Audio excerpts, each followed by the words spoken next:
I refused to cover my boyfriend's rent so he could buy a house. Now he's furious, and things took a turn. I've been with Mark for 2 years now. When we started dating, we talked about our long-term goals, marriage, kids, the whole future, but we haven't really discussed taking the next step yet. Mark's biggest dream has always been to own his own house.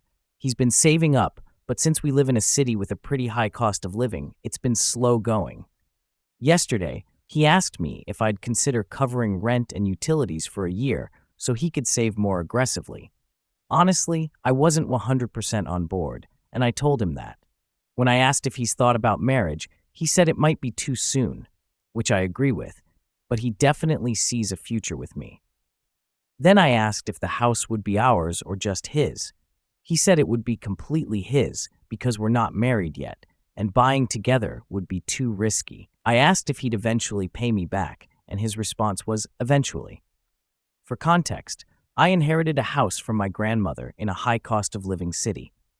I'm renting it out now, and when I inherited it, we agreed that if we ever got married, he'd have no claim to it and would sign a prenup.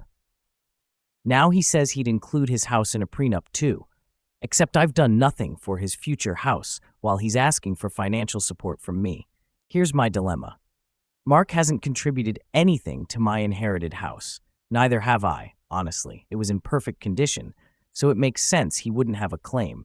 But if I cover our expenses while he saves, I'd be financially helping him, and if we break up, I'd have nothing to show for it. A part of me feels like I'd be entitled to a stake in his house. Is that selfish to think? I love him, but I'm not sure I want to take on this risk, especially when our future isn't set in stone. I suggested he move back in with his parents for a year while I find a roommate. This way he could save, I wouldn't take on extra expenses, and we could still be together. But he called me selfish and untrustworthy because, according to him, it would be our home, just not on paper. He thinks I don't see a future with him, and now he's not speaking to me. A part of me wonders if this relationship is heading in the wrong direction. Is there a way to work through this?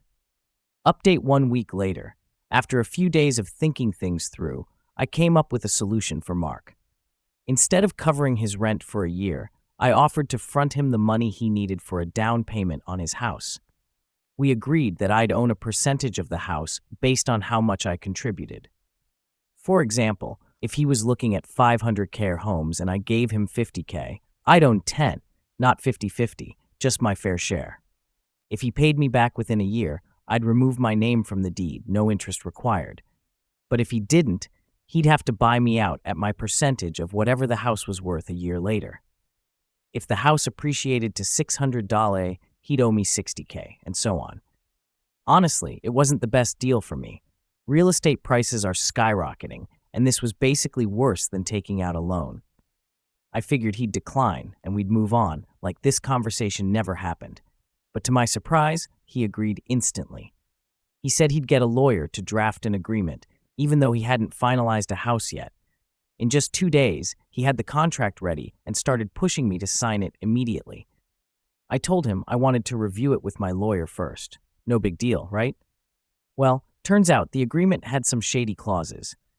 My contribution was labeled as a gift, not a loan, which could cause all sorts of problems.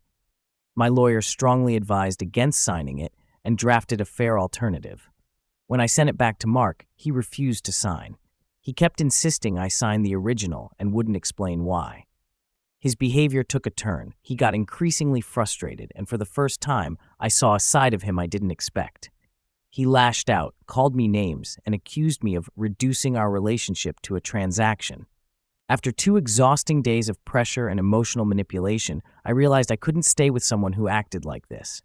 The trust was gone, and so was my patience. So yeah, I'm officially out. And my money? Still mine.